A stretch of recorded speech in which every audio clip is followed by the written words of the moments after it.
Hello guys, this is Doran's Movies, and today I'm going to be discussing the Death Knights and how powerful they are in the lore, going through their history, characteristics, and how they would fare against other classes. So without further ado, let's get into the lore. Gul'dan created the very first Death Knights by transferring the spirit of slain warlocks into the corpses of fallen Stormwind Knights. These Death Knights were very different from the modern ones, being more necromancers than warriors, but this doesn't really matter too much as they're almost completely wiped out at this point. There are currently 3 generations of Death Knights, the first one created by Gul'dan with the most distinguished character being Theron Warfiend. Second generation ones were mostly paladins and some warriors that were corrupted by Ner'zhul, some willingly and some forcefully. The most prominent Death Knight of this generation is Arthas Menethil. Lastly, there is the third generation, created by Arthas to be used as one of the main weapons of the Scourge. Notable characters here would be pretty much all of the players and lore figures such as Darien Mograine. When it comes to power, the most recent ones are the strongest, as they are a mix between the last 2 generations, being able to use limited magic while at the same time having physical capabilities of the strongest warriors. These Death Knights were specially designed by the Lich King as a regiment of the Scourge with the main task of destroying the paladins at Light's Hope Chapel. However, this heavily backfired, as during the battle with the Burst of Light, the Death Knights were freed from Lich King's mind control. Since then, they created their own faction known as the Ebonblade, with their main purpose being to destroy Arthas. Even though they turned against their master and the original purpose, they're still a very powerful class. The main characteristic of the Death Knights is obviously they are undead, meaning that they do not have the basic needs of living beings such as sleeping, eating, drinking, or even feeling pain. Their primary power from this comes from the fact that they're not affected by fatigue and can't really be stopped by even serious wounds. This of course doesn't mean that they're invincible and that they can't be destroyed, but they can go way beyond the physical limits of a normal living being. When it comes to magic, they are users of it, but are definitely nowhere near the level of us spellcasters, and they rely more on the primitive use of it. The Death Knights are able to practice rune magic, and through it they can wield the powers of necromancy, frost, and blood.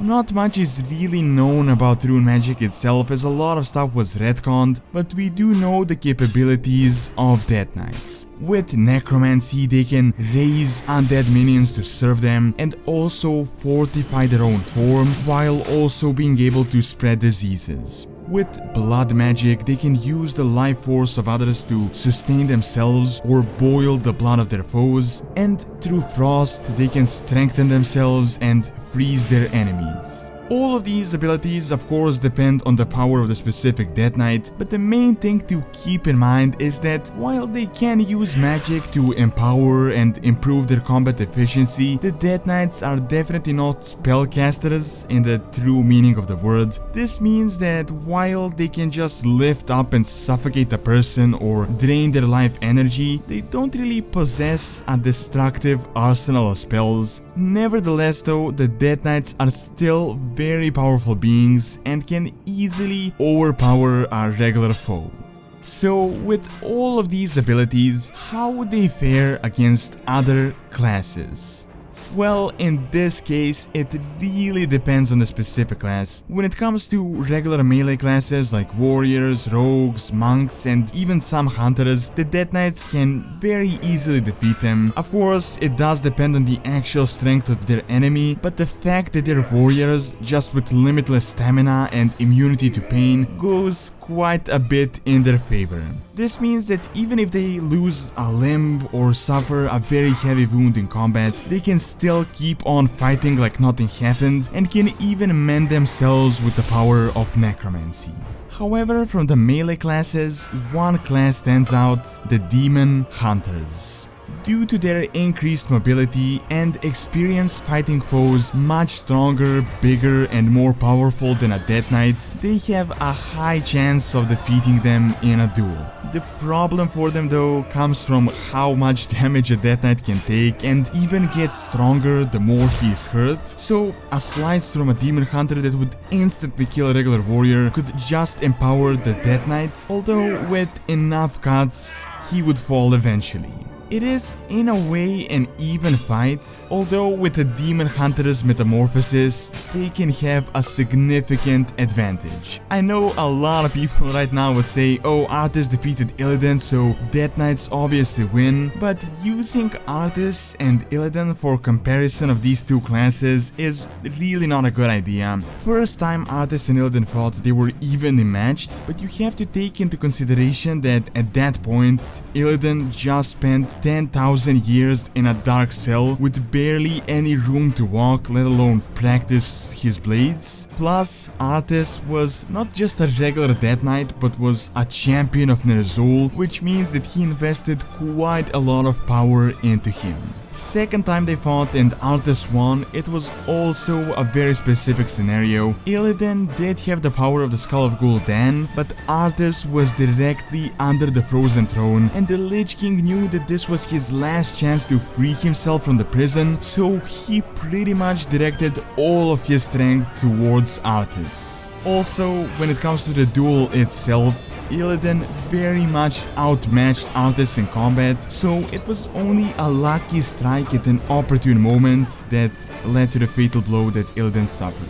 So, all in all, these duels are not too good for comparison. First, because they're extremes of the class and they're vastly different from the averages, and second, because the situations were very specific. Another two classes that could easily fight Death Knights are Paladins and Priests. They are the best counters against Death Knights as they wield the light, which especially damages undead. This doesn't mean that Death Knights can't kill a Paladin, because Arthas did kill Uther, a very powerful Paladin, but again, this is not a good comparison. Arthas was in this duel heavily empowered and even helped by the Lich King, and for most of it, Uther had the upper hand and almost landed a killing blow on Arthas. So, when it comes to priests and paladins and users of the light, they can definitely have an advantage against Death Knights, but it doesn't mean that they're very easy targets for them. When it comes to other classes like the druids and the shamans who focus on life magic, the elements and the nature, the Death Knights could easily counter them, as that magic is the direct opposite and is very effective against nature, meaning that it is a lot easier to corrupt than it is to heal. However, someone powerful like Malfurion or Troll could very much defeat a Death Knight. Finally, two other classes that can defeat Death Knights are Mages and Warlocks. Of course, when it comes to hand-to-hand combat, it is very obvious that Death Knights are the clear winner, but the biggest strength of these spellcasters is just how destructive their magic can be. An apprentice mage definitely wouldn't be able to kill a Death Knight, because the Death Knights can shield themselves against magic and their Saronite armor also helps, but an experienced Warlock or a mage could completely annihilate his opponent. Warlocks in particular can wield immense amount of power, enough to blow up half of a mountain, so turning their enemies into ash is not much of an issue.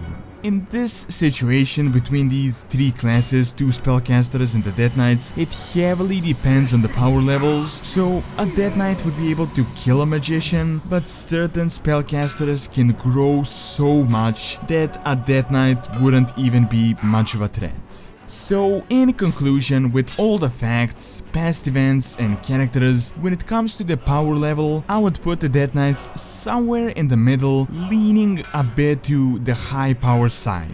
As with all of the classes, everything depends on the specific character and how strong he is, but in general the Death Knights could overpower most of the weaker to medium classes without much trouble.